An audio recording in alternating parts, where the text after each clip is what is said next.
ګورئ زما او ستا څو شیان دي لږ دا حدیث نه مخکې م پویومه یو د زما او ستا دنیا ده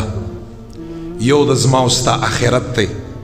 یو د زما او ستا اهل دی اهل و عیال بچی دی یو د زما او ستا مال دی یو د زما او ستا کاروبار دی دا ټول هغه اهم شیان درته بیانوم خو بیا د هغې نه وروستو انسان څو طرفونه وي د انسان شپږ طرفونه وي یو د ستا مخکې طرف دی یو ستا د شاته طرف دی یو ستا ښي طرف دی یو ستا ګڅ طرف دی یو ستا بره طرف دی یو ستا لاندې طرف دی نو ګوره دا شپږ طرفونه د ستا دنیا د ستا آخرت د ستا مال د ستا کاروبار د ستا بچی نور خو زه هم چې داسې شی پاتې نه دی نو چې انسان بس دنیا او آخرت چې راله خو ام په دې کې هم عرض سره راله نبی علیہ السلام فرمایي چا چې دا دعا یو ځل سحر مونځ نه بعد وویله او دا دعا یو ځل د ماښام مونځ نه بعد وویله پیغمبر علیه الصلاة والسلام فرمایي چې دا څومره شیان ما ورته یاد کړه په دنیا کې به عافیتي په آخرت کی بھی عافیتی په اهل و عیال کی بھی عافیتی په اولاد کی بھی عافیتی عافیت څه ته ویل کېږي صاحبانو خیر امن اور سره په مال کی په کاروبار کی د هغه مخ کی طرف د هغه شاته طرف د هغه خي طرف د هغه ګس طرف د هغه بره طرف د هغه لاندې طرف پیغمبر علیه السلام فرمایي په دغه ټولو شیانو کې وي رب لا یزال امن خیر عافیت پیدا کړي دا څومره شیان دي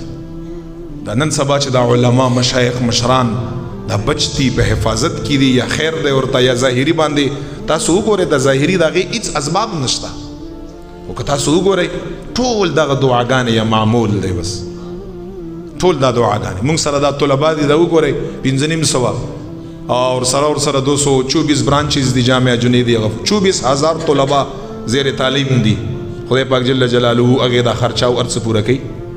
یو هیلپ کړی بل مدد کړی نه موږ داسې شاندې شته نه شی شته دا ټول دغه وظایف دي بس که سهار دی که بیګا دی که زه یم که بل یم خدای پاکه دا هر څه هم تا ته سپارلي ته زموږ عافیت وکړې دا وګوره 33 کالي وشو داسې نور دي هر څه دا لنګرې تاسو وګورئ د اولیاو هېڅ شی هم ظاهري نه ښکاري روان دي د دغې دعاګانو ډېر خیر او برکت دی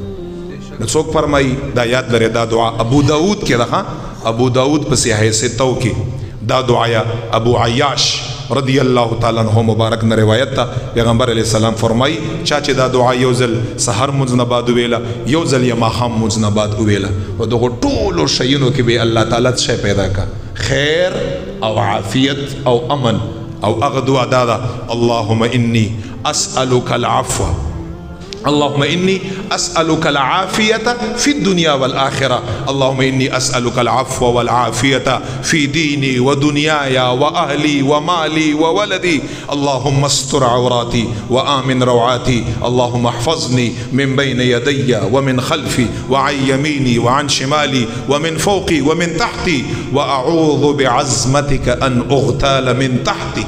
دمر دعاء دې دعا عافیت ویل کېږي بس اسانه دعای عافیت تاسو ورکړئ په ګوګل کې تاسو ته به راوړي د 5 دعاګانې مارته وي څومره انعامات یې دي قسم په خدای چې د ټولې دنیا محتاجۍ نه به بچ شي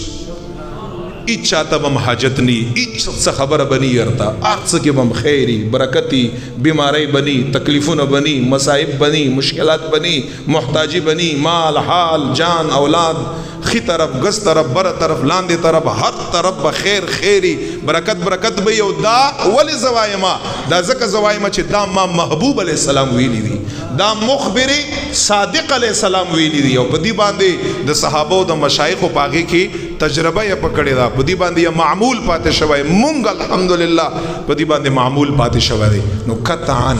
قطعا دا کوم وظایف چې مارته وښوده